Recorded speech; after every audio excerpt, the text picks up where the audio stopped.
Hello, everyone. Welcome to the launch of the State of the Global Islamic Economy Maybe just give report. it like 30 seconds for people to just jump on. I see people are joining. Sure, let's do that, yes. All right, listen.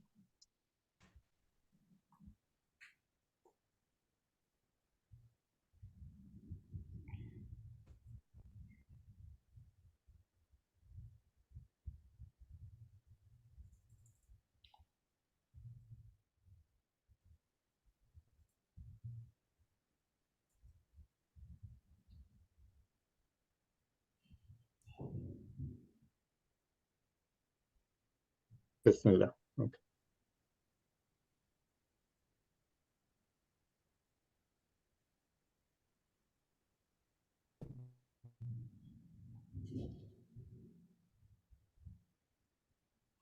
Thanks, everyone, for joining. We'll give a minute more, I guess. Let's wait for some more people to join.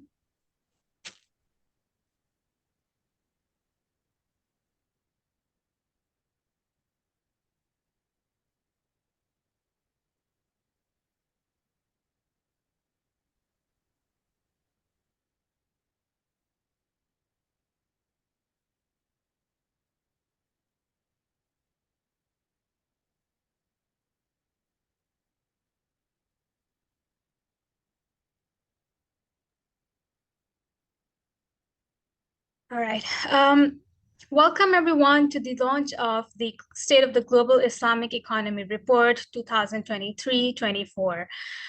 We are excited to be launching this report because this is the 10th anniversary of our SGIE report.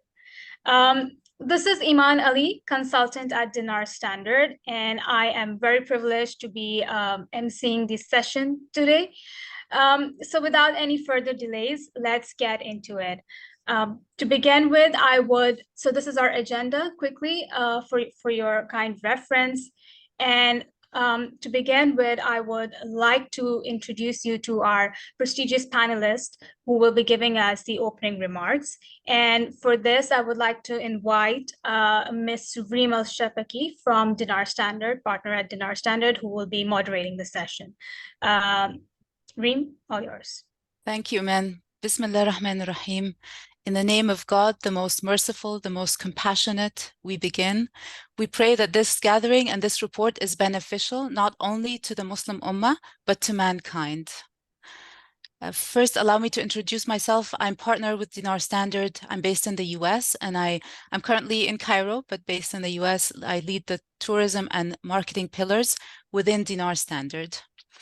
And once again, I'd like to welcome you to the highly anticipated launch of the 10th edition of the State of the Global Islamic Economy report. And this is a significant milestone. Throughout the past 10 years, we've seen important developments within the Islamic economy in terms of government initiatives, significant investments, consumer awareness, and consumption.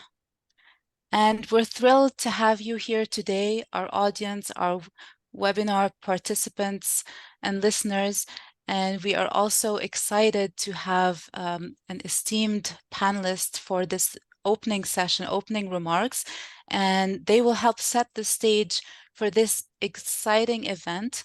We'll hear from them brief opening remarks, and they are from distinguished representatives of 3 powerhouse countries in the Islamic economies, representing Malaysia, Indonesia, and the United Arab Emirates.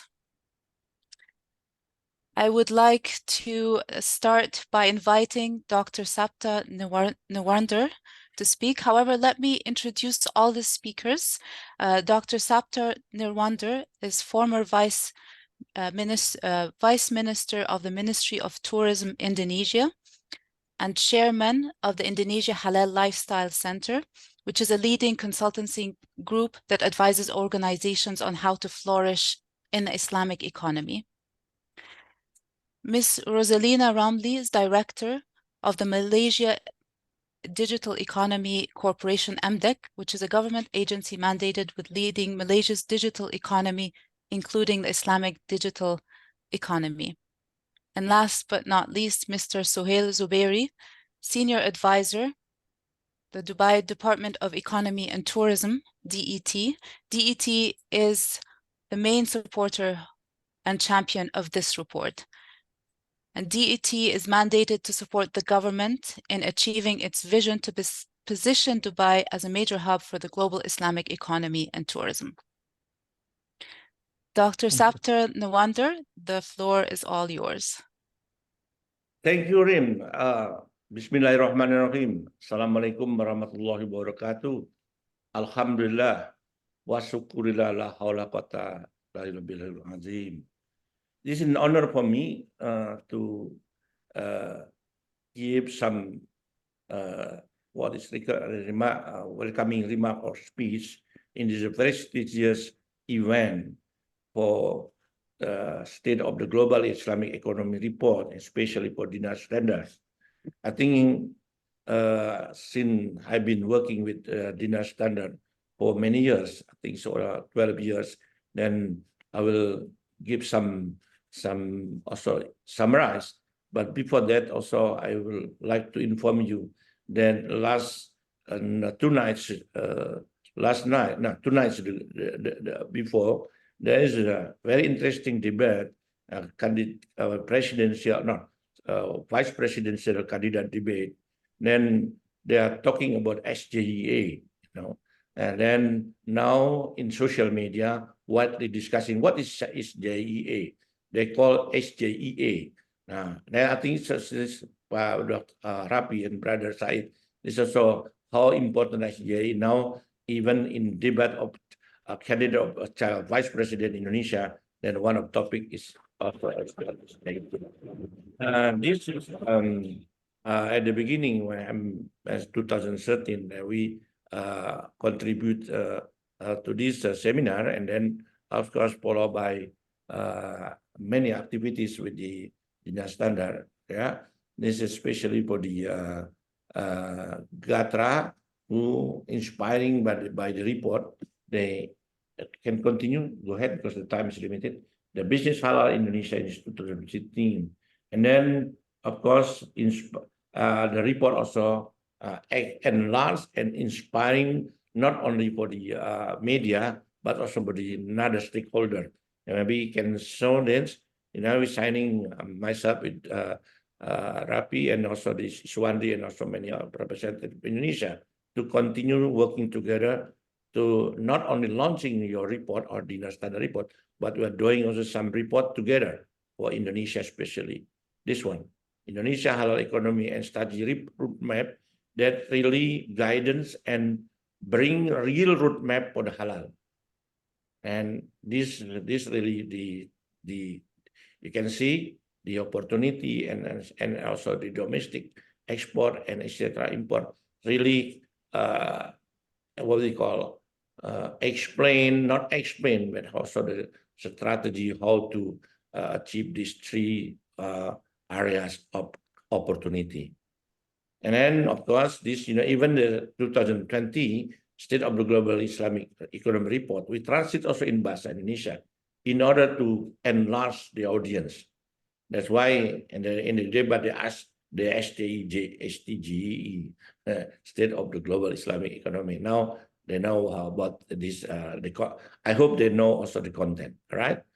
And this is also we're doing also tour and business in Dubai and Saudi Arabia. Of course, it's also with the dinner standard partnership. And then 2021 also there's the report. We have also something to translate same things.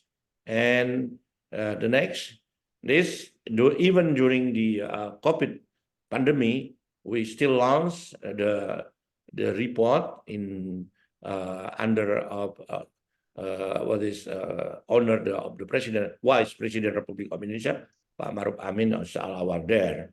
You remember, Rapi, this is not easy to organize two countries with same time to launch the report. That's a concern also for the cyber security rims. It's not easy at that time.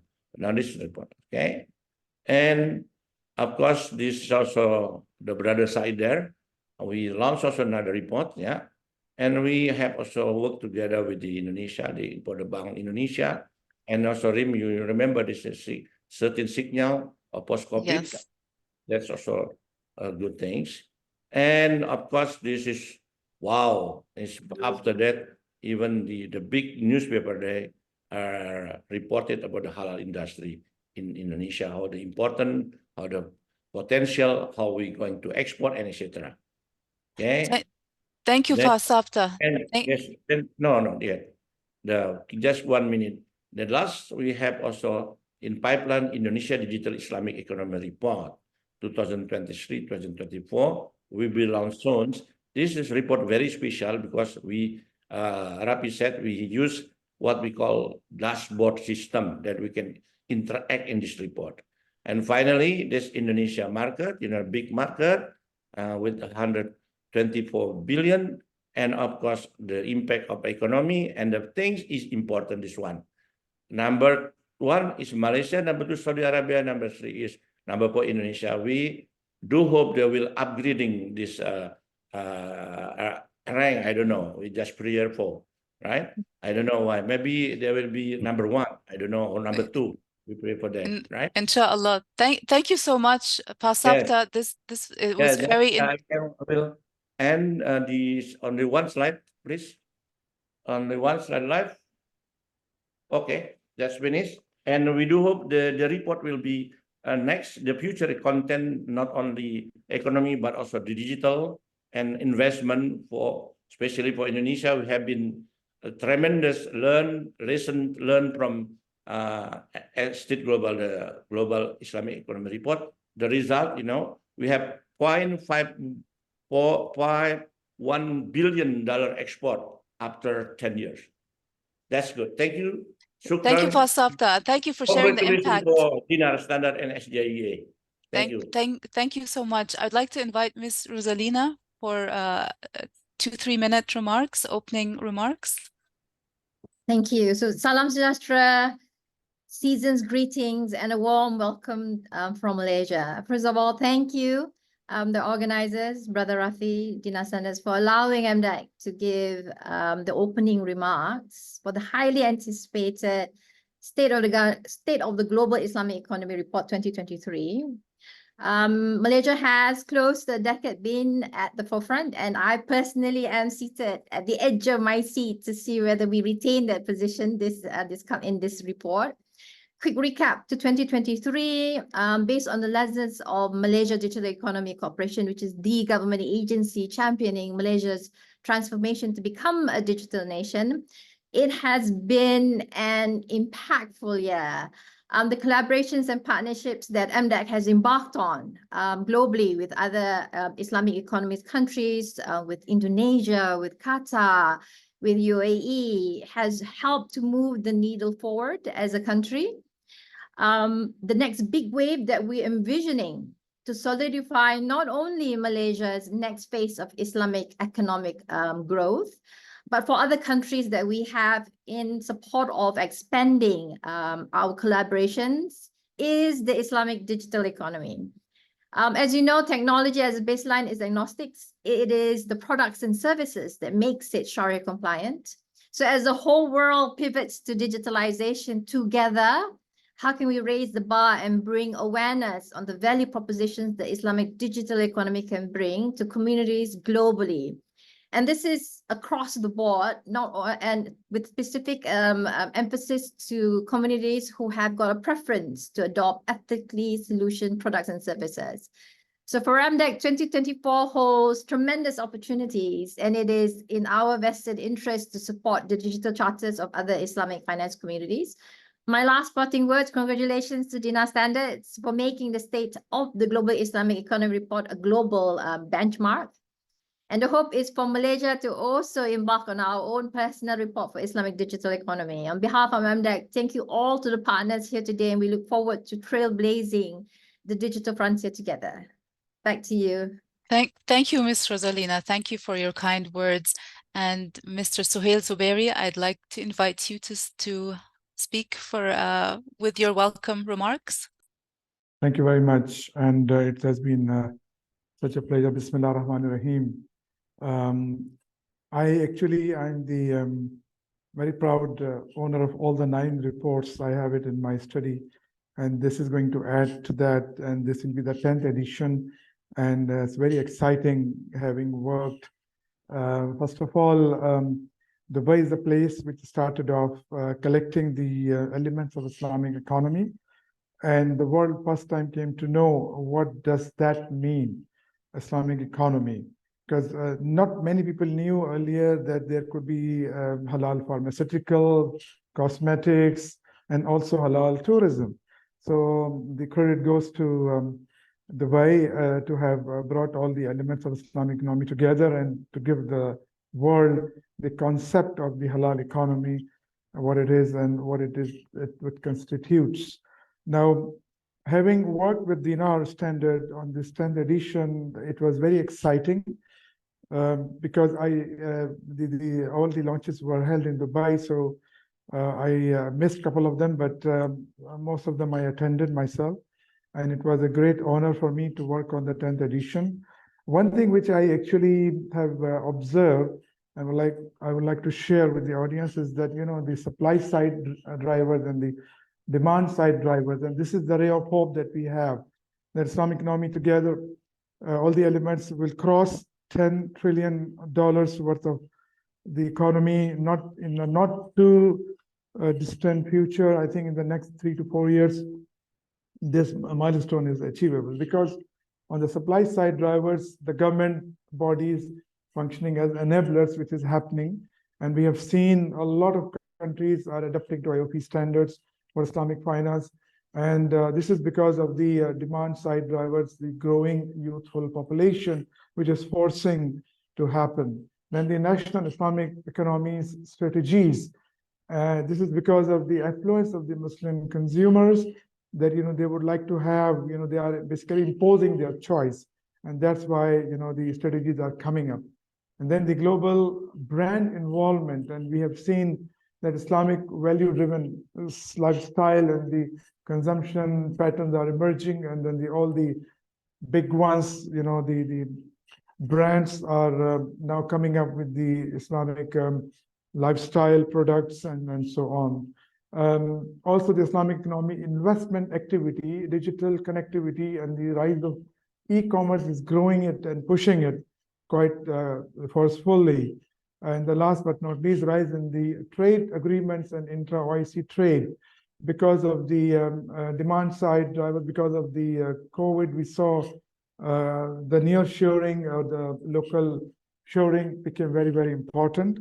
So that's why, you know, the intersection of the Islamic values with sustainable and ethical consumerism is appearing very, very fast. And there is more and more emphasis on the intra-OIC trade.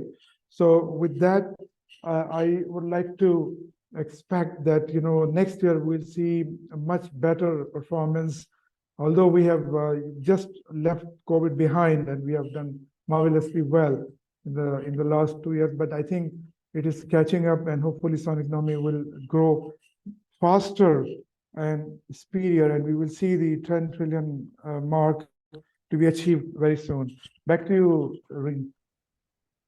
Thank you, Mr. Suhail, for your welcome remarks, and thank you everyone for the insights. Iman, for moderation, back to you. Many thanks to Reem and our esteemed guests here. Thank you so much for your opening remarks. So moving on, we now will like to present to you our 10-year review of the SGIE report. For this, I would like to invite Dr. Syed, our senior partner at Dinar Standard, and Mr. Rafiuddin Shiko, managing partner at Dinar Standard. Dr. Syed, by the way, is the person who first initiated the SGIE report when he was with Thomson Reuters. So Dr. Syed and Mr. Rafi, all yours. Assalamu alaikum wa rahmatullahi wa barakatuh. All right. Please go ahead. Please, Doctor. Bismillah, salatu wa salam ala Rasulullah, Allahumma jamal, hada jamal mubarakan, wa ashra lana sudurana wa assir lana umurana. Allahumma azirli an man nafsiyan wa amalan mutakabbal wa akhir dawana, alhamdulillah rabbil alameen. I would like to start with a quote from someone we know, Bill Gates. He mentioned this, and it's a very powerful context. Most people overestimate what they can do in 1 year and underestimate what they can do in 10 years. And subhanAllah, as we look back at 10 years from the 25th of November, when Rafi and myself worked really hard for like 6 months to, actually not even shorter than that, 4 months to develop this report, the first inaugural edition. And Mr. Sohail Zubairi, I hope I can count on you for those physical copies, because I have not gotten any of the physical copies. We're looking, it's really powerful to see the impact that the Islamic economy has had as a global phenomenon, and most importantly, the sustained momentum it had in terms of growing as a global phenomenon, which at the time, 10 years ago, we had a hypothesis, we had a lot of data points, but we don't have anywhere near the amount of data points that we have today, subhanAllah. As we've heard, in terms of given, particularly now in this day and age with what's happening in Gaza and the horrific genocide that's occurring, I feel that now more than ever, a values-based economy that is based on amana, that is based on social responsibility and justice and equity is critical to the global world order. And I believe that given what we've seen, I think there is an opportunity for this to even exponentially grow, given the amount of latent demand that we have yet to see emerge from the space. Rafi, I've of course got a lot of comments, but I'd love to hear from you after you've kind of given a review. Great. Thank you so much, Dr. Said, and Assalamu alaikum. Peace be upon all of you. We're super excited. This was an incredible evaluation of what has this Islamic economy achieved in the last 10 years. We not only went through our last 10 years of report, and I think for many of us in the Dinar Standard team who have been working on this report, it was really a refreshing exercise to reflect on the last 10 years accomplishment. So let me and alhamdulillah, the report captures a lot of this, and hopefully you'll benefit from this special section in the report, which is a evaluation of what is these. First of all, we looked at in context of the global dynamic, socio-political dynamic of what was happening that enabled this Islamic economy to thrive, as well as the cultural zeitgeist of Islamic lifestyle that was shaping this mega trend globally from every corner of the world, from South Africa to Argentina or United States, Canada, all the way Indonesia, and everywhere in the middle, Africa, Europe, etc. So there had been a lot of drivers, and so we're going to share. I'm going to share a little bit of that, and of course, on the heels of that, as Pasap at the beginning, and Mr. Zubairi mentioned, and Ms. Roslina, there's been a lot of government and enabler support that has supported its development, while ultimately we saw a lot of actual investment activity happen, spanning from venture capital, M&A, to private equity, to even now sovereign wealth funds actively involved. So I think, to Syed, to your point, we have certainly seen a lot of data points as in success stories. We've also seen, by the way, a lot of failures, and there's been a lot of learning from those failures. Some investments have worked very well. A lot of them have failed, and we've cataloged a lot of those, and a lot of those learnings have been incorporated on the latest successes that we see. So if we move to the next slide, or actually I will do so myself. So as I said, one of the most important things that we feel that was driving this, the development of the Islamic lifestyle or Muslim lifestyle or halal lifestyle, all these different terms that have been used through the years, nevertheless, there was this underlying cultural zeitgeist of lifestyle developments, from Awakenings, inshallah, song that received, I believe they have over 1 billion views now of their nasheed and songs, to the Ramadan serial Omar in 2014 that captured the imagination of many in terms of the creative and recreation entertainment sector.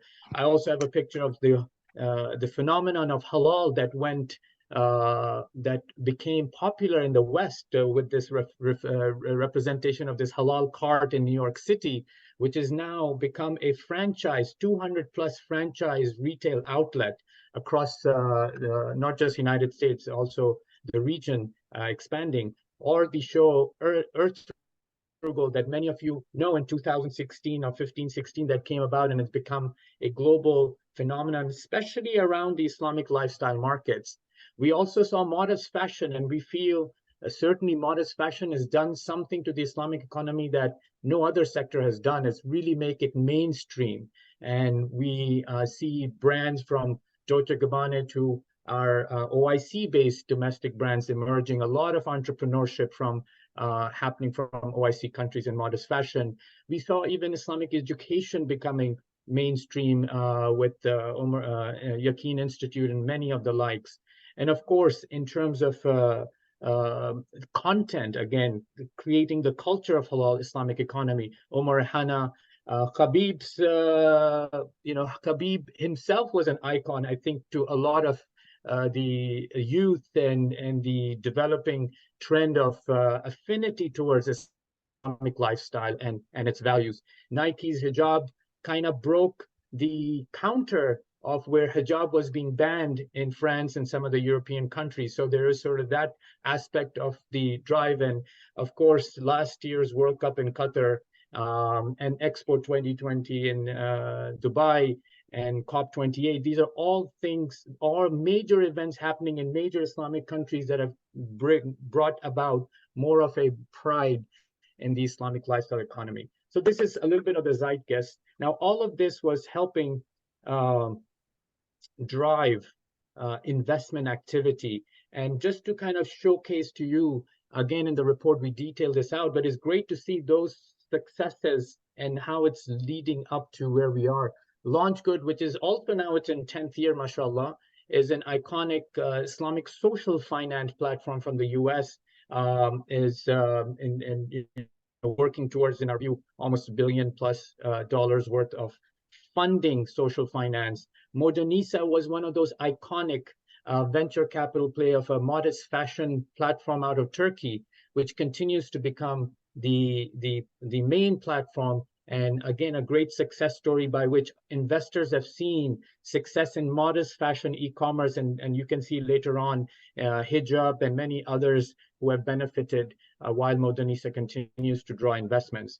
Wahid was one of those iconic Islamic fintech investments that has continued to thrive, as well as has initiated many other Islamic fintechs. And we mentioned down here Mirhab, which is a blockchain cryptocurrency platform, Manzil, which is an Islamic fintech in Canada, while we see Durio, which was the digital media recreation arm, and a lot of the industrial investments, starting with Banvit at BRF in 2016, which is a major investment that showed BRF, which is one of the largest poultry manufacturer from Brazil, doing its investments. And all of these leading up to a Halal DEFCO in 2022, which was a PIF, the Sovereign Wealth Fund from Saudi Arabia, establishing perhaps the largest dedicated halal economy investment fund or investment company that has already announced some transactions as well. So the investment activity has been very promising. There's certainly many that have not worked out, but we see now the learnings from that reflected in the success stories. And of course, we cannot have had a lot of these developments without various national and multilateral enablers.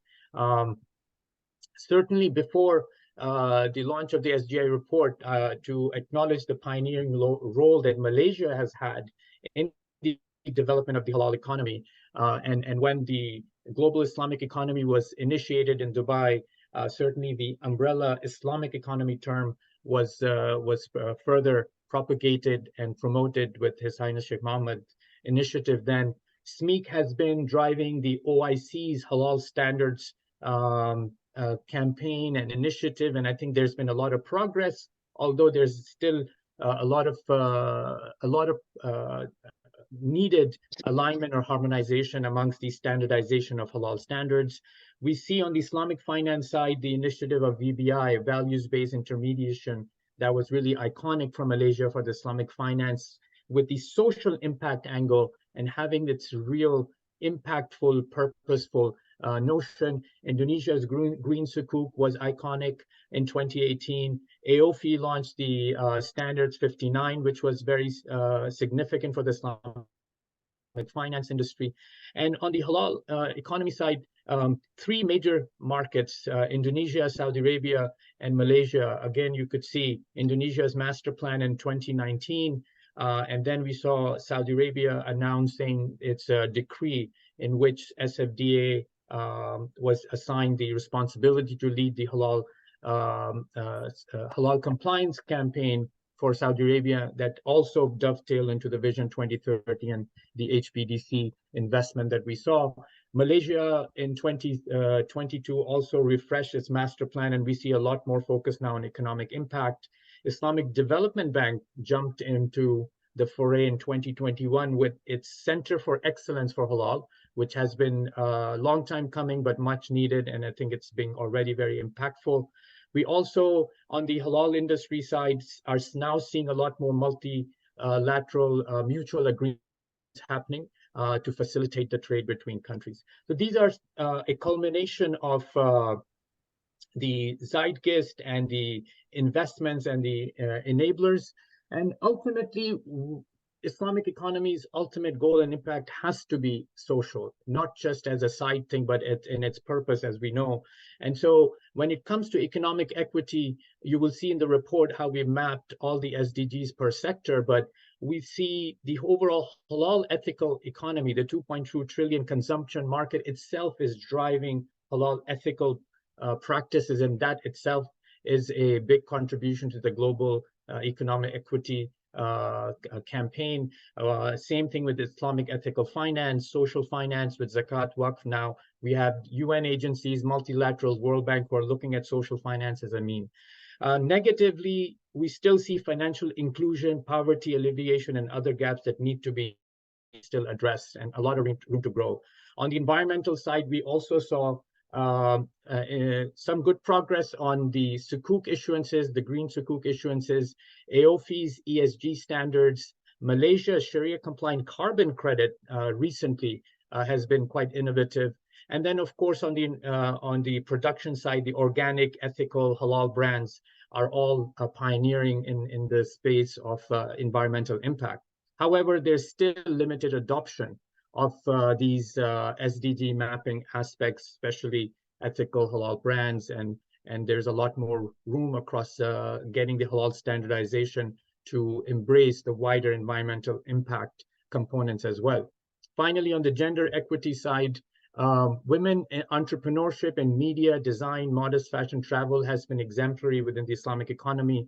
However, yet there's major gender equity gaps in leadership of the Islamic economy companies, and we continue to support its progress and development. So with this, hopefully we've given you a view of the last 10 years. Our editorial team has actually, as we reflected on the last 10 years, are presenting a aspirational vision for the Islamic economy. And we see that towards the next 10 years, this Islamic or halal ethical economy to become a significant enabler of socioeconomic prosperity for the world, while addressing global inequities and sustainability innovations. So I want to thank you, and I look forward to your questions, and I'll pass it back to Iman now. Thank you. Thank you so much, Mr. Rafiuddin and Dr. Syed. Indeed, a great 10 years, and we look forward to the next 10 years ahead. So moving on to the next part, we will now like to present to you our findings of the current state of the Global Islamic Economy Report 2023-24. And before we proceed, I would like to remind you all that should you have any questions, please feel free to ask them on the Q&A box, and we will address them at the end of the presentation. So for this, I would again like to invite Mr. Rafiuddin Shiko to start the presentation. Thank you. Thank you, Iman. Again, so now what we'd like to do is share with all of you the findings from this year's report. And I will be joined by our key analysts from the team who will present and join me in presenting the report, so I don't bore you with my own monotonous presentation. And so I'll be joined by a team. But before we do that, I'd like to, first of all, acknowledge that the report has been produced and has been supported by Dubai Economy and Tourism, and has been produced by our team at Dinar Standard in partnership with our sister media arm, Salam Gateway, as well as introducing our data and insights platform, Impact Intel, that is where our data set is housed. And I'd like to thank Uncle Mandroy Studio for the design part of the report. I would also like to acknowledge, very importantly, our strategic partners, in particular Ifanka, who have played a key role in supporting our work and also being an exemplary halal certification platform globally, based out of the US. And inshallah, we will hear from Asma Ahad from Ifanka on the panel discussion. Also would like to thank Islamic Services of America for their partnership on the report, and Refinitiv as well, who have been our core partner when it comes to Islamic finance data. Moving on, I would like to mention before we start with the presentation by the team that over 19 team members from our team and our network were involved in the development of the report, which takes about 9 months to develop, and we start through the year in cataloging all the developments. And I'd really like to thank the whole suite of our portfolio and of team members who have contributed to this report. In addition to the team, we have about 21 industry experts that were interviewed for the report, and also a focus group of consumer insights that was also done. So collectively, it's been a tremendous effort to hopefully bring to you an objective global view of how the Islamic economy has performed in this past year and what is its outlook next year. So with this, I'd like to invite Nahla, who will kick us off with the first part of the report. Assalamu alaikum, everyone. Before we embark on the review and the much anticipated review of the findings of the report, let us first look at the definition of the Islamic economy. Since our report in 2013, we have defined it as sectors whose core products and services are structurally affected by Islamic laws and ethics, and catering primarily, as of 2023, to 2 billion Muslims worldwide. The Islamic economy sectors include halal food, halal pharma and cosmetics, Islamic finance, Muslim-friendly travel, media and recreation, and modest fashion. As you've heard in the opening remarks, we have demand-side drivers and supply-side drivers that have been, we went through them in the opening remarks, and they remain relevant today, very strongly enabling the Islamic economy development. Let me just remind you quickly that you can post your questions in the Q&A section, and we will get back to them once we start taking questions. So you can do this at any point in time during the presentation. This edition of the report, the 10th edition, is being presented amid a global crisis with the Palestinian-Israeli conflict, which it has significant relevance for core Islamic markets. Amidst this crisis and other challenges, the global Islamic economy still remains strong and has sustained its growth due to major developments, including the BRICS emerging economies expansions, which has included 4 core Islamic economies, the UAE successfully hosting COP28, and Saudi Arabia's Vision 2030 massive investments. Now to the much anticipated review of the findings. In 2022, Muslims spent across the core sectors of Islamic economy reached $2.29 trillion in across sectors of food, pharma, cosmetics, fashion, travel, and media and recreation. This is up from $2 trillion in 2021, representing a 9.5 percent year-on-year growth. In terms of Islamic finance assets, they have reached 3.96 trillion US dollars in 2021-2022, up 17% from 3.37 trillion in 2020-2021. They are estimated to reach 5.94 trillion by 2025-2026 at a CAGR of 9%.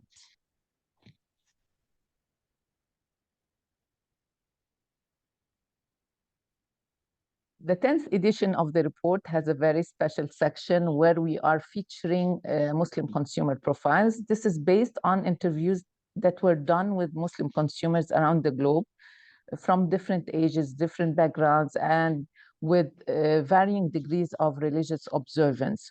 The insights from these interviews show strong level of adherence and how significant is it for Muslim consumers to adhere to Islamic law and ethics in their daily life and consumption patterns. As you can see from the quotes on this slide, this extends across the various Islamic economy sectors.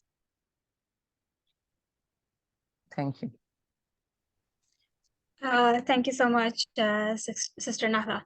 So moving on to the indicator, the Global Islamic Economy indicator covers 81 countries. And as you can see, Malaysia has retained the top spot for the 10th consecutive year, followed by Saudi Arabia, Indonesia, and the UAE. Indonesia, by the way, good news, has moved up the 3rd ranking this year. South Africa has entered top 15 countries for the first time, and it is also one of the countries which has achieved the biggest gains in the index. Others include Iran, Qatar, and Pakistan.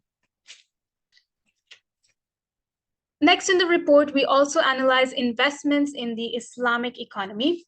As you can see that investments have grown to 11.4 billion, from 11.4 billion in 2021 to 25.9 billion in 2022. This is almost a 128% growth in investments. In investments, we cover mergers and acquisitions, private equity, and venture capital transactions. And you can see the top countries in the investment space. Moving on to trade, the import of halal-related products of OIC member countries fell slightly this year. It decreased by 2.9%, from $370 billion to $359 billion in 2022. The prime reason being pharmaceuticals, because of the decline, because of the normalization of the vaccine import demand to the pre-pandemic level. China, India, Brazil, and US were the top exporters of halal products to OIC member countries. And when we say halal products, we mean food, pharmaceutical, cosmetics, and fashion products being traded from and to OIC countries. It is projected that the imports by OIC will bounce back in 2027, reaching to $492 billion. By 2027, which is almost a 7.6% CAGR over the 5-year period. Now we will present to you some key findings from the sectors, halal sectors within the report. In terms of halal food, it is represented by 1.4 trillion US dollars spending by about 2 billion Muslims worldwide. Investments in the food space focus on, this year they have focused on food tech delivery and agri-tech in the space. BRIC countries are playing a significant role in the food exports to OIC member countries.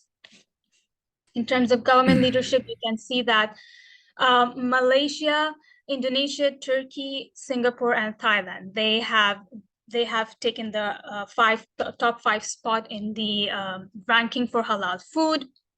We also have some select SDG impact being highlighted within the report. And in terms of signals of opportunities, for instance, halal certification of novel food, we see this as a moderate signal of opportunity, relatively early, but with high potential. Brother Najmul, yours. Yeah, moving on, Islamic finance, a very good transition from halal food to Islamic finance, because to get food, you need halal financing.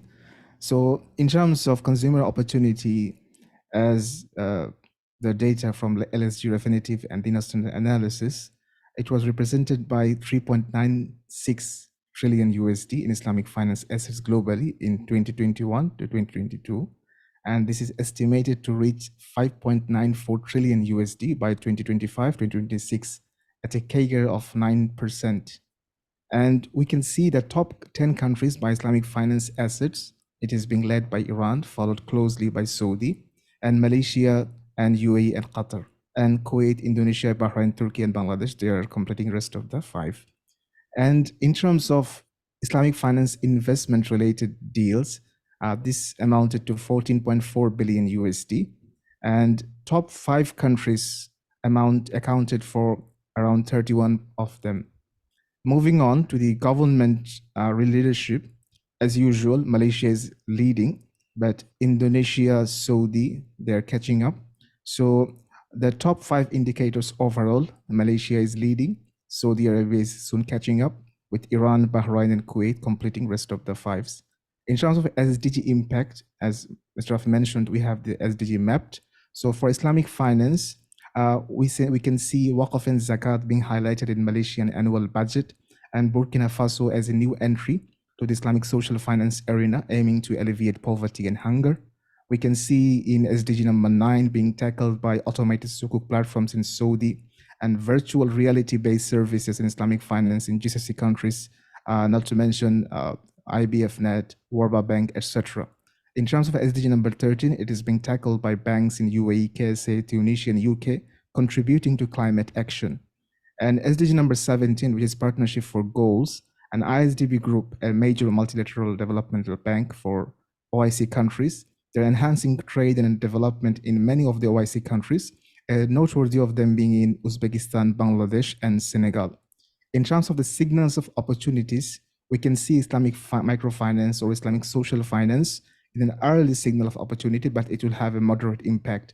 We can also see DeFi and blockchain protocols being an early signal of opportunity, but they will have a moderate impact. A couple of the major players being Takada with their innovative takaful solutions, facets with the zero-fee trading solutions.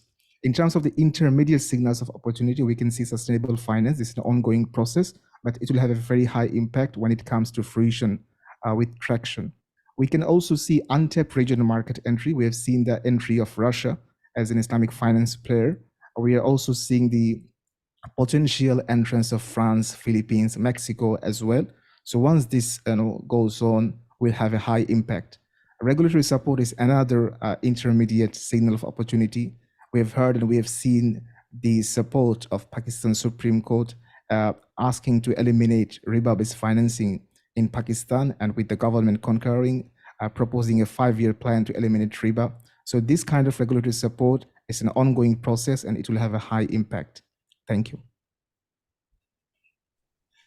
In terms of Muslim-friendly travel, consumers spent $133 billion on travel last year, and this is expected to reach $174 billion in 5 years at a CAGR rate of 5.5%. Then in terms of government leadership, the top countries in the Islamic economy indicator number 1 is Turkey, and that's followed by the UAE, Tunisia as number 3, Saudi Arabia, and Malaysia. Those are the top 5. In terms of outbound markets, if we can go back to the outbound markets, the top countries, outbound travel countries are Saudi Arabia. They're mainly GCC countries, so they're led by Saudi Arabia, followed by the UAE, Qatar, Kuwait, and then Russia. those are the top countries from which of travel spend, outbound travel spend. And then in terms of the top 5 Muslim destinations, the leading country is Turkey, followed by the UAE, Saudi Arabia, Egypt, and Tunisia. And in terms of investment, sorry, I'll just cover investment. Total investments reached $3.4 billion in Muslim-friendly travel. Okay. As far as SDG impact, so activities within travel touched upon SDG 11, Sustainable Cities and Communities, SDG 13, Climate Action, and SDG 15, Life on Land. As far as signals of opportunities, I'll touch upon some of them. Some of the early signals are advancement in standards, and then leisure trips, which combine business and leisure, as well as spiritual focused retreats. And AI revolution is expected to have a high impact. And intermediate Saudi is emerging as a tourism destination. And then in terms of a mature signal, it's health and wellness, and it's not just hospitals and clinics, but it's beyond that. It's even hotels are starting to offer medical and health and even mental health related opportunities and services.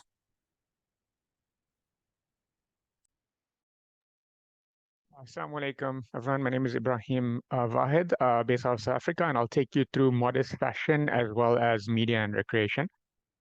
In the modest fashion space, the consumer opportunity was estimated at 310 billion US in 2022, and it's forecasted to reach 428 billion. So where is this action and trade in terms of trade and investment? The top consumer markets for modest fashion are Iran, Turkey, KSA, Pakistan, and Egypt, whilst the top exporters of fashion products to OIC countries are China, Turkey, India, Italy, and Vietnam. Our analysis tracked a total of 129 million US in terms of modest fashion investments. When it comes to government leadership, we find that strong modest fashion product development and manufacturing ecosystems really is it's driving excellence when it comes to government leadership, and that's showcased by Turkey, Malaysia, Indonesia, Singapore, and interestingly, Italy. Modest fashion contributes significantly to UN SDGs. It drives entrepreneurship, inclusivity, sustainable practices, and sustainable practices both in manufacturing as well as consumption or retail.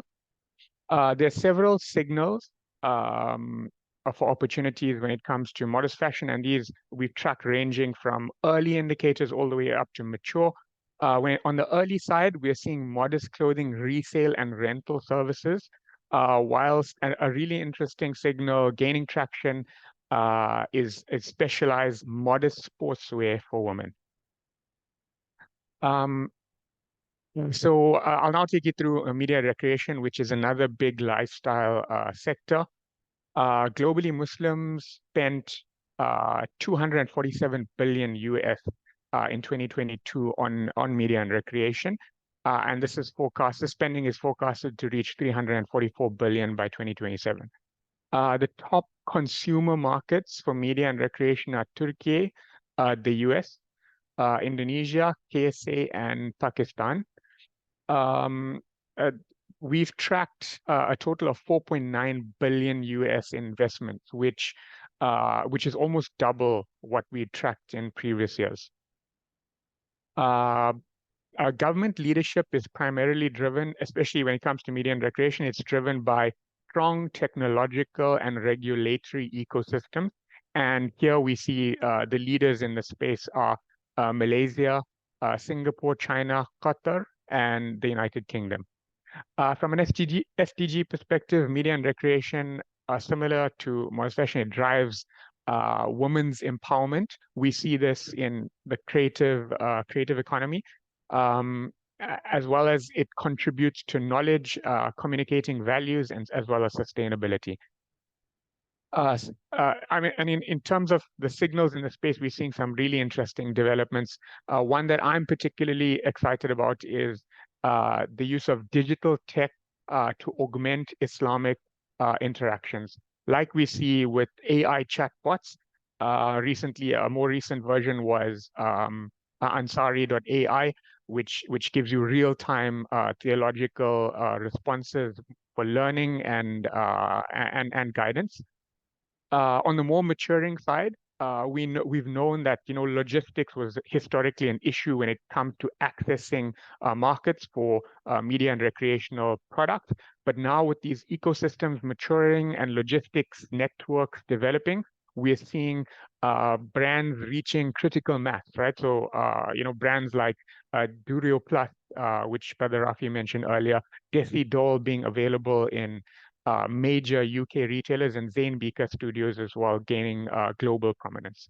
I now hand you over to Muhammad Ali Al-Khofiki, who'll take you through halal pharma and cosmetics.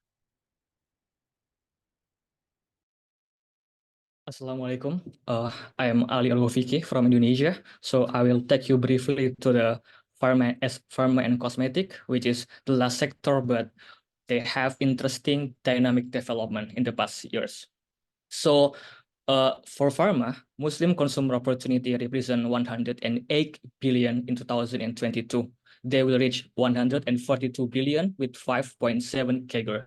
And then for cosmetic, its value 48 billions that will reach $129 billion with 8.9 CAGR. So the next slide, please.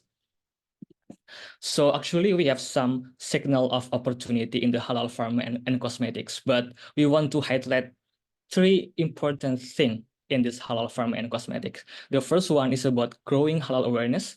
The second is about natural and sustainability innovation.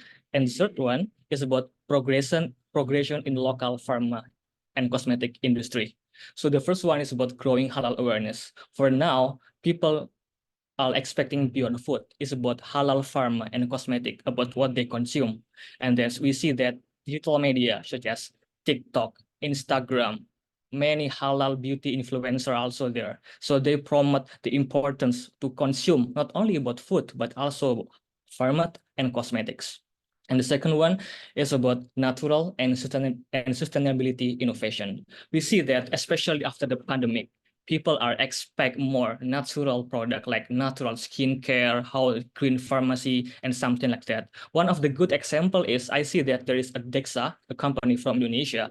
97% of the product is halal, but they know that halal only is not enough, but also they innovate with halal green pharmacy. It's quite good example. And then also there is a brand like Dior. They launched the first non-alcohol perfume, and it's quite good success there.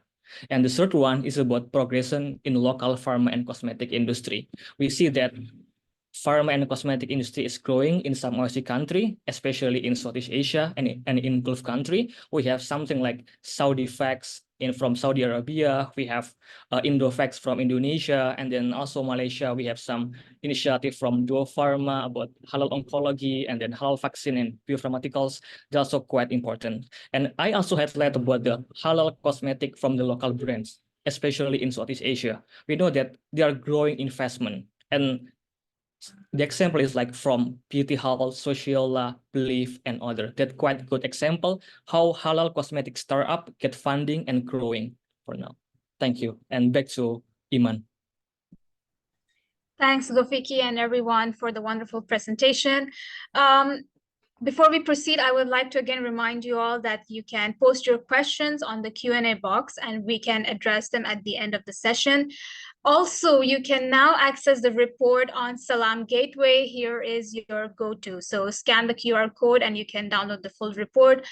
Also, interestingly, we're introducing you to premium SGIE full and historical data set, which you can download from Impact Intel. To proceed with our last but a key session of our webinar is the panel discussion. We have, again, esteemed guests on board, and Dr. Syed is our moderator for today. So without any delays, I would like to give the floor to you, Dr. Syed. Thank you. Thank you, and Assalamu alaikum once again. It's my pleasure to host and moderate this powerful 10-year anniversary session. I'm delighted to welcome all our attendees and our wonderful moderators for what will be a really milestone session for the global Islamic economy. One of the things that after having been in this space for 10 years, alhamdulillah, and seeing it, what's really given us confidence across the board, looking at it from a macro perspective, has been the top of the food chain when it comes to governments and countries increasingly creating strategies across the board for the Islamic economy in their countries, from, of course, Malaysia, which was the original pioneer, all the way to Indonesia, which we're seeing climbing up the ranks now, but also other countries that we are in active talks with now who are defining, and hubs, defining their Islamic economy strategies as we speak. So this is a really, really dynamic space, and alhamdulillah, we're excited to see that. The other thing that's really exciting to see in the 10 years now, after having looked at it, has been the amount of momentum that startups that initially have and have always had global ambitions have created huge traction globally, including the likes of Wahid, including the likes of Muz, and including the likes of Launch Good, and even many others who all start off with global ambitions and scale quite dramatically in these last years. Many of them have achieved more than $100 million valuation. Some of them have reached more than 300 million, which is really exciting to say, not least. I'm sure my panelists will contribute to that discussion. So with that, I'd love to introduce my panelists. I have Rosalina Ramli, who you know is the director from Malaysia Digital Economy Corporation, and she looks after Islamic economy as well. Pleasure to have you here, Rosalina. We have Guzelia. Thank you.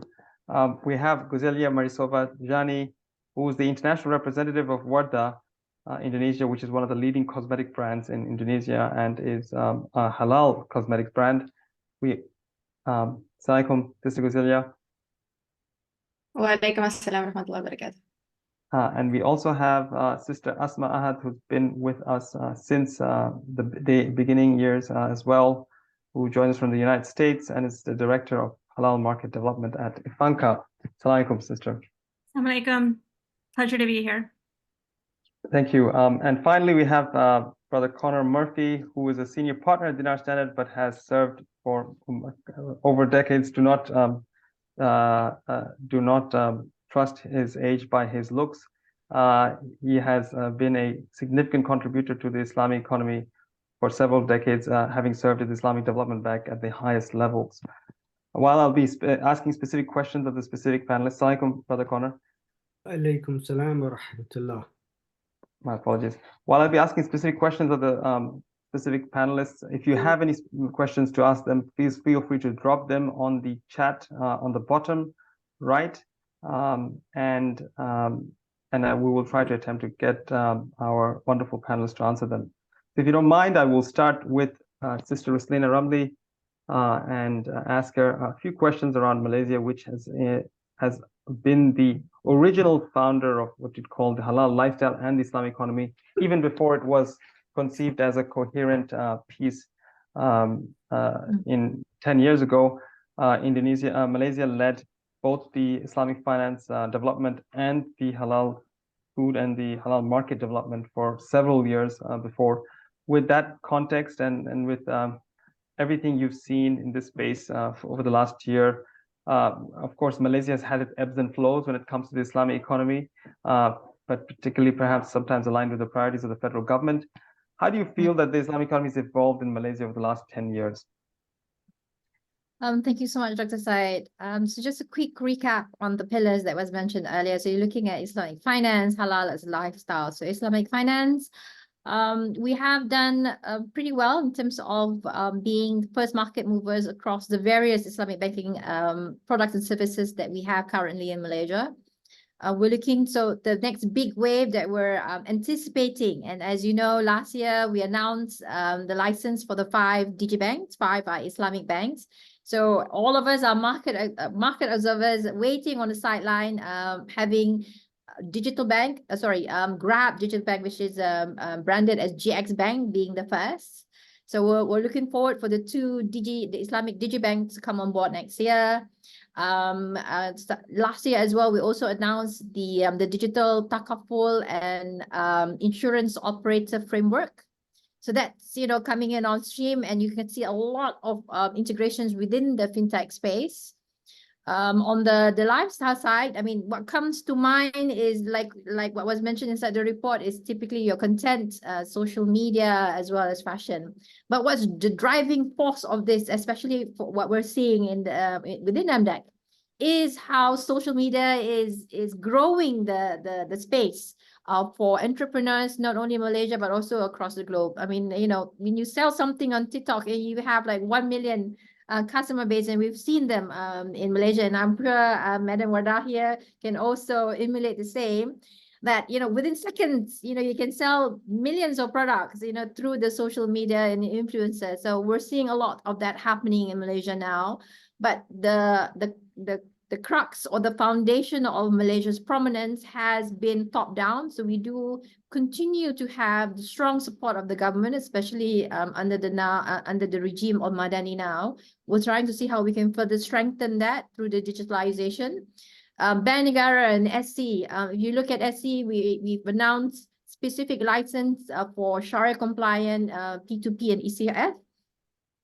We're going to see a lot more innovation when it comes to alternative credit scorings, and I'll touch that on the second question, on the success stories and also the pilots that MDEC has helped facilitate. So that's pretty much in the nutshell, Dr. Said, and I'll be happy to share more. Thank you, Roslina. And absolutely, I think that's a very powerful trend. I'd love to ask Guzlia about that, about social media and the influences in that space. But before that, I wanted to ask you that I know that MDEC has played a very important and critical role in driving the digital economy application, particularly even in Islamic economy, besides hosting some of these leading fintech and other lifestyle tech such as Durio. Can you tell me some of those highlights in that space in the digital economy? How do you see that faring vis-a-vis Malaysia? And it's I guess its role within the Southeast Asia region. You know, you have a very large neighbor next to you, which is Indonesia, which is also capturing a lot of attention. Love to hear a little bit more from you. I'm sure. So thank you so much for mentioning Durio. So Durio is one of our Islamic digital economy. As we speak, the owner is online with me, Sinan, making sure that I mention his name over and over again. So they have done an amazing job under the lifestyle sector. But those who have also gone global, we have got a company called Global Islamic. Remember when I mentioned in my speech, you know, technology is agnostics, but what this company has done is psychometric behavior. How can we use alternative data points of individuals for screening? She had done an amazing job to also integrate within the social economy in this specific pilot that she has launched together with Lembaga Zakat Selangor. So Selangor is one of the biggest state in Malaysia, and they collect close to about 1 billion zakat collection last year. So the psychometric behavior actually does screening of the asnas within the portfolio to evaluate, are they ready to become entrepreneurs? Are they ready to excel? So that helps to facilitate customization of programs and how digitalization can help support that. And as you know, MDEC, as the government agency, we run a lot of programs in support of onboarding digitalization to businesses as well as people. So we are so excited on the potential of what Global Islamic can bring. Another company that has also moved to the forefront is a company called Pewarisan. They were also successful candidates through the Qatar FinTech Hub. They are already visible in Nigeria. So it's an Para-8 wealth management algorithm, wealth management solution. So we are trying to see how we can propagate the success stories of Malaysia that has gained tremendous traction locally and trying to export those to become global champions in other markets. We acknowledge Indonesia is doing very, very well as well. So there are potential collaborations and initiatives that we are currently embarking on. And I think the solidarity within the Islamic economy is tremendous. So how can we leverage? I mean, every Islamic countries will have your own value propositions within your ecosystem. So how can we leverage on each other's ecosystem and grow that space together? And I think that is for the greater ummah. Wonderful, thank you. And the last question I had is that within the context of increasing competition from the heavyweights now coming in board everywhere in the world. After 10 years, Malaysia was the sole player there. Dubai tried quite a lot, but now we've got the heavyweights coming in all over the world. And where do you think Malaysia can play within the global Islamic economy? Where do you think it's positioning itself to play to make a what you call lasting significant impact in terms of the support of this ecosystem? I think for Malaysia, because we already have a strong foundation within the Islamic economy across the three sectors that we've mentioned earlier, there are technology companies that have done an amazing job to propel Malaysia's prominence. So you have, like, for example, Wahid was a UK-based or US-based, and then moved HQ to Wahid. But if you look at the 350 clientele business, 300,000 of their clientele are all Malaysians. And we hope to further see how they can expand the breadth and depth of their products and services. So another example that we're also seeing the prominence for Malaysia is, you may have heard the tokenization of Sukuk issuance by Fusang, which is an exchange licensed by LFSA Labuan. So the pilot was with IILM, looking at, again, fractionalization of using blockchain. So we want to see more of that, because when you talk about financial inclusion, when you talk about financial literacy, it's all about helping the mass market to grow their personal wealth. There's only so much, and then especially during the pandemic, many, especially Malaysians, have moved from the various categories of disposable income to in support of trying to see how they can create extra wealth on the side. So how can we collaborate and work together? So Islamic digital economy is going to be the next big thing, inshallah, for Malaysia, and I truly hope Dina Standards will help us support our prominence. We are trying to see how we can collaborate. So we have signed MOUs with Turkey, with Qatar, with UAE, Dubai specifically. So we want to see how we can further strengthen that value proposition, not only profile Malaysian success stories, but also invite fintech companies or technology companies from across the globe to be part of the Malaysia digital charter. So within MDEC, we have launched the Malaysia Digital. So it is a MSC 2.0 brand, where we look to see how we can embrace foreign technology companies in support of being part of our ecosystem. So growing it together, and that's what we stand for, Dr. Said. Wonderful. Thank you so much. And it's some really exciting developments coming in Malaysia. It's always pleasure to see how advanced your thinking is, and how you're leading the space for several decades now, at the very least. Thank you so much, Ruslina. I want to move to Guzilia, who joins us from Warda as an international representative. Guzilia, you, I'm hoping I'm pronouncing your name properly. You bring an international yet local, and also, I guess, Indonesia-specific lens to the powerful Islamic economy phenomenon. And you represent a brand that's come out of Indonesia based on specific values, right? Very specific values with global aspirations as well. I know that some of the cosmetics I was once gifted were of the highest standards. Not that I use them to hide my age, but I'm sure it will be that quality. What I did want to say was, based on Warda's growth and development, and what you've witnessed also for a local brand with global aspirations, where and how do you see the halal cosmetics and generally halal care sector growing in the next 10 years? أعوذ بالله من الشيطان الرجيم بسم الله الرحمن الرحيم السلام عليكم ورحمة الله وبركاته, everyone. Thank you so much for having me. It is truly an honor, and I just got to know that, subhanallah, Dr. Farouk, you are the reason why I ended up in this industry. Just somebody earlier mentioned that, yeah, but you are the tool. So subhanallah, 6-7 years ago, I was in a conventional banking, and I was Googling on the alternative of conventional finance. And I ended up finding the report from the Thomson Reuters that was saying that Malaysia was leading in Islamic fintech. So I told myself, whatever I'm going to do in that country, I'm going there. So subhanallah, was lucky enough, Allah subhanahu wa ta'ala responded to my prayers, and started with Malaysia. And alhamdulillah, today I'm in Indonesia, being part of the one of the largest Muslim-owned corporations. Just to give a background about Warda, Warda is part of the group called Paragon Corp. Paragon Corp is the largest FMCG that is Indonesian. It is #1 currently in the market, topping multinationals such as Unilever and L'Oreal as well. And Paragon Corp owns 13 brands under so the group itself that are all cosmetics. And the leading one is, of course, Warda. In terms of like for the last 10 years, if you see on how Paragon was able to shape the halal industry, I believe that it was instrumental. Because if you look into like 10 years, like in the past, even the fact of wearing hijab was not a thing in Indonesia. It was still a very like, you know, I would say a secularly brainwashed society where hijab was I would say considered something of a you know, past of something that is not about development of oppression in certain level, which is something that the West tries to preach. But alhamdulillah, thanks to companies like Paragon with the brand of Warda and the movement of Hijrah, where a lot of celebrities with Muslim or non-Muslim backgrounds start to embrace the Islam and would like to change their lifestyle to become better Muslims, to choose halal products to conventional ones. This movement started. So 10 years ago. And nowadays, 7 out of 10 Muslim Indonesian women are wearing hijab, alhamdulillah.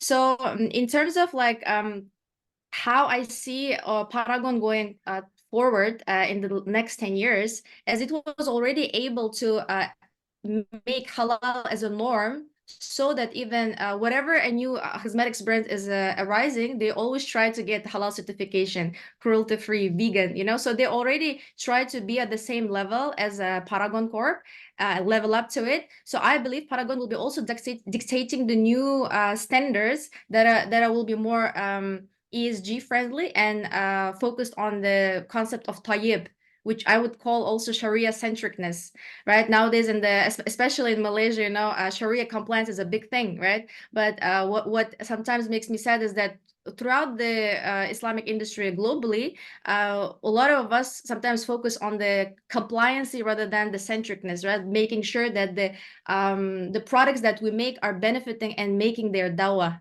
Right, to the non-Muslims as well. So I believe, inshallah, Paragon for the next 10 years will be growing in such a way where it will be creating new standards that are not only halal but also tayyib. Hope it answers the question. Thank you, Zelia. I really appreciate it. I think one of the things you did mention was that you know, there's a lot of demand in Malaysia, in Indonesia for this. I guess a question that comes to mind as a result of that is, do you believe that this trend that Paragon is leading in with Warda is a country-specific trend? Can Warda stand on its own as a proposition if it didn't have, for instance, in other markets like Indonesia, like Asia and elsewhere, and capture market share? Is that part of it? Because I understand you're the international representative. I know Warda has global ambitions as well. Can it become the Revlon or the L'Oreal, as you said, of the Muslim world? And what needs to be true for that to happen?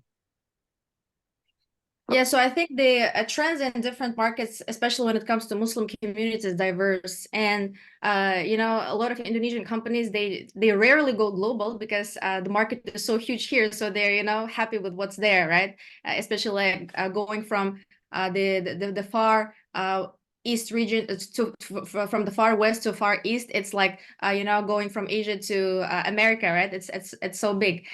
So that's where I think Paragon was able to already capture the local market, and the products are pretty much representing what the market in Indonesia needs. So global movement will be a big thing. You know, so especially what we noticed, also collaborating with some communities such as Global Muslims, Global Muslim Workation, like, you know, several companies earlier were mentioned, like, you know, friends from Duria Plus, also Launch Good, etc. We also like listen to them. We also try to understand their feedback and their understanding of what halal cosmetic is. Even recently, some of the representatives from the Qatar Foundation told me that why cosmetics need to be halal, you know, because we as Muslims in the Western world assume that whatever cosmetic products are there are already halal.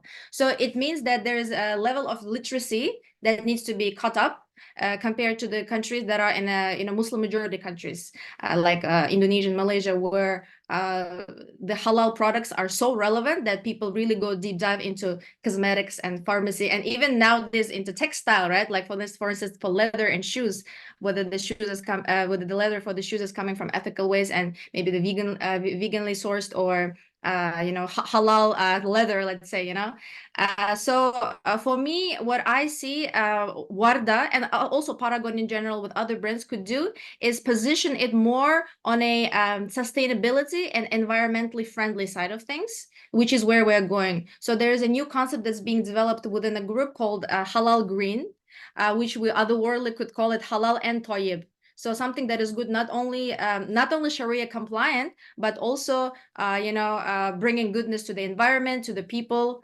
and also being sustainable. And another thing, and another approach that I see, like Warda has been very instrumental in a lot of impactful initiatives that are related to giving back to community. So if you whatever CSR initiatives, whatever donations, international cause, local cause, Paragon Corp been leading in this. And I believe that another approach on how we will go global would be on supporting Muslim communities with their impactful initiatives related to several pillars that we have in our values, such as education, women empowerment. Just to give you an example, more than half of our employees, which is around 6,000 to 7,000 people, are women in the Paragon Corp. So this is just to show that we're really trying to empower women in all the levels. Wonderful. Thank you so much, Sister Guzelia. I really appreciate your contribution. I do want to move to another exciting aspect of the Islamic economy, which is often it is the largest and the significant production powerhouse of the Islamic economy, which is the food sector, and generally the standards that regulate that space, but just generally also standards. And Asma, for as long as I can remember, since the Global Islamic Economy Summit in 2013 with Dr. Muhammad Chaudhry, who's the chairman of IFANCA, has championed the harmonization of global standards and has really championed the Islamic economy. Thank you, Asma, for joining us. As you've witnessed the space over the last 10 years, how have you feel it's progressed when it comes to the regulation and standardization and also the accreditation of the Islamic economy? Where do you feel that the harmonization of global standards and the friction can be reduced in the next 10 years as well? Assalamu alaikum. Thank you so much for allowing me to be on this panel. It's been a pleasure working with Dinar Standard and the team out of Dubai to support the Islamic Economy Report over the past 10 years.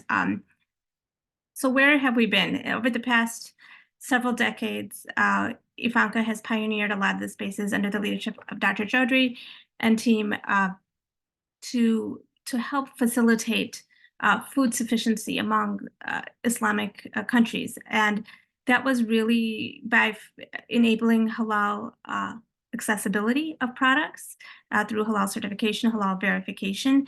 And that was really importing the products into the countries that were looking for these products. And as we see the evolution of this space, we see a lot more self-sufficiency growing in Islamic countries, as well as countries with a large Islamic population. And then we eventually see that these countries are going to be leaders in exporting and trading between each other and maybe even non-Muslim majority countries. There are challenges around harmonization and accreditation and standards, and that has to be done on a category basis. I think when you have simple items that don't require a lot of debate, you're going to have an ease of harmonization. And then when you have stuff that have different standards according to countries, there's going to have to be a lot more facilitation and conversation on what's acceptable and how we're going to set the global standards. And that conversation, I think, is going to be we have to be in it for the long haul. We have to be at the table and continually discuss and iron out how we're going to facilitate mutual recognition among different standards in different countries.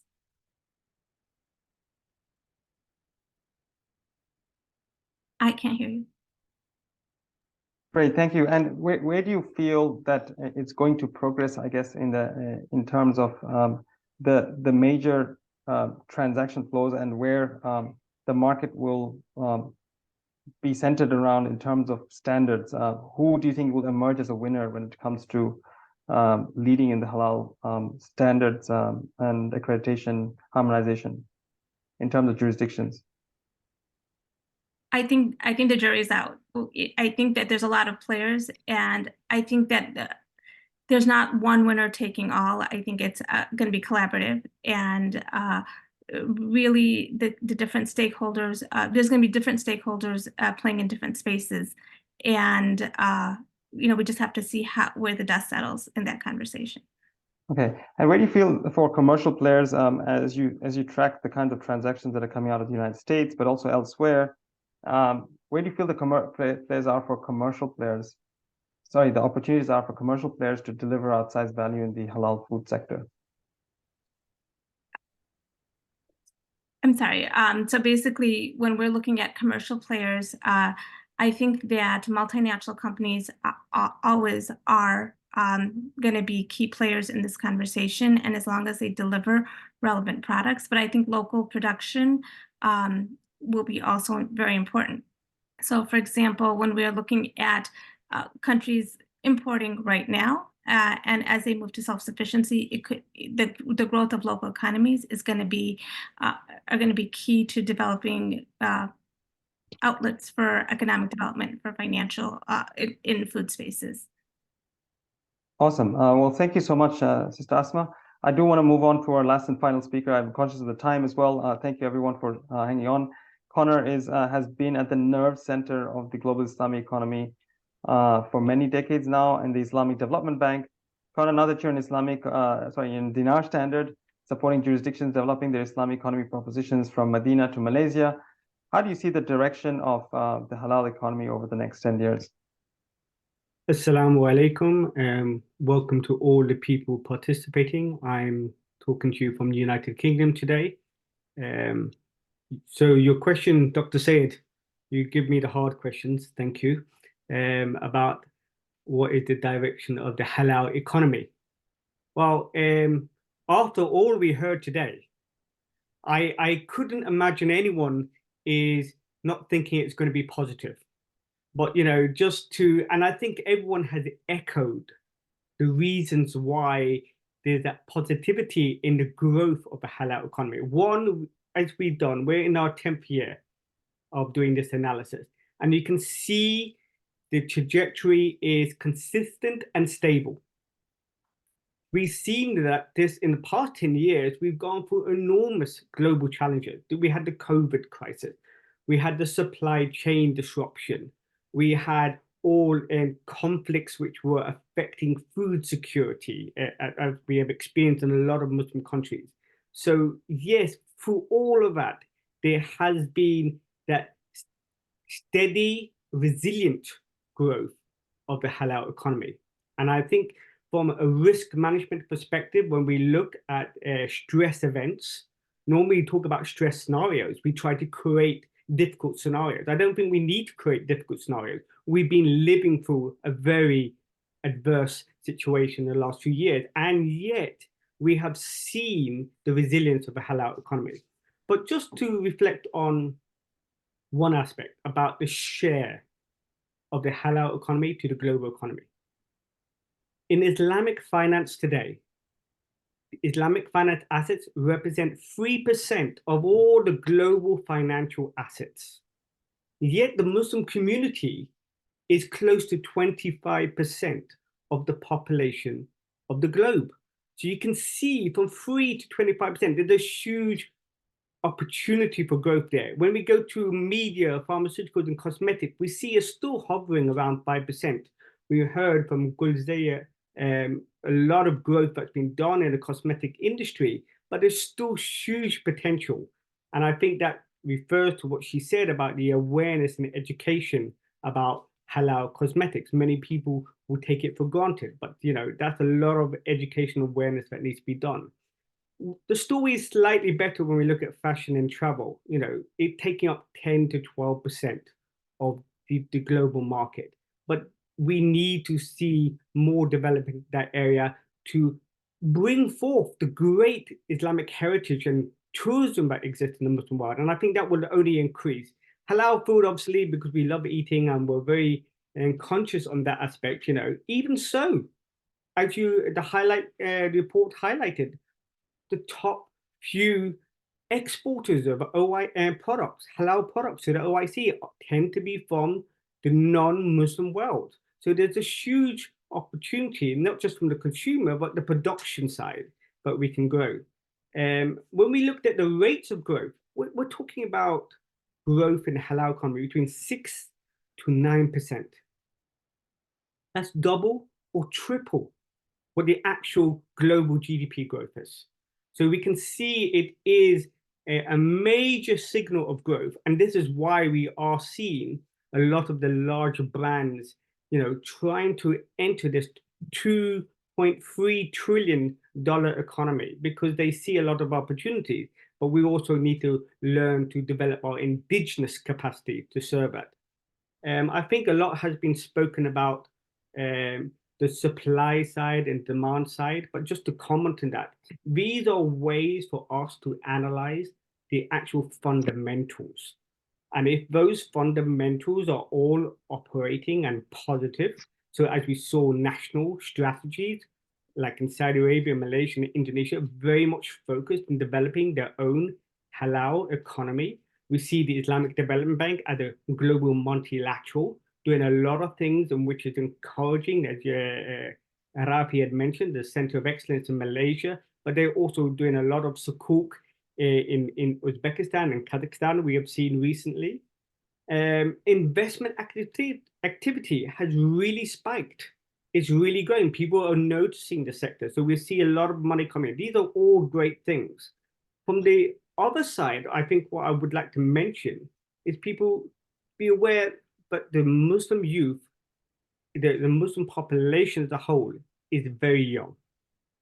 And that is something that is a little bit of an outlier when we compare to when we look at Western economies. So that huge energy of Gen Z Muslim community, which have very much more consciously aware of ethical principles, very much more consciously aware of their halal products and their Muslim identity. I think this is also spurring a growth in activity, and they're also very digital in their communication.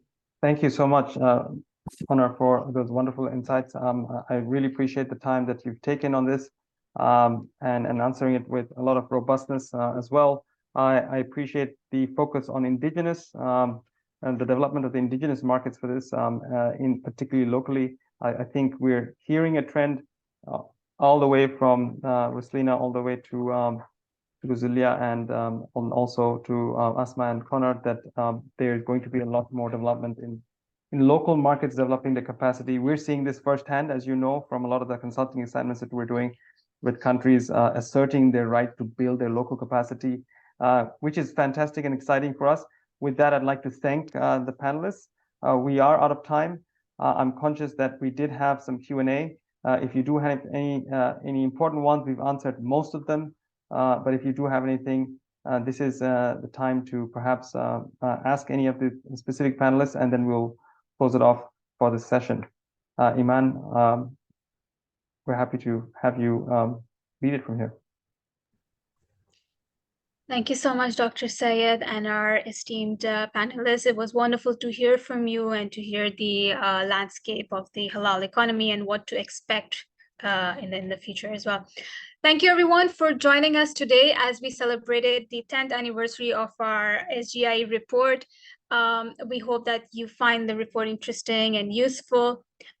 Once again, a reminder, do get your free copy of the report from Salam Gateway, and we're also introducing you to our premium SGIE full and historical data set from Impact Intel. As Dr. Said rightly said, that we did answer some of your questions online, but for any remaining questions, we'll answer them offline. Thank you once again for being with us, and see you in further global launches as we plan them. Thank you.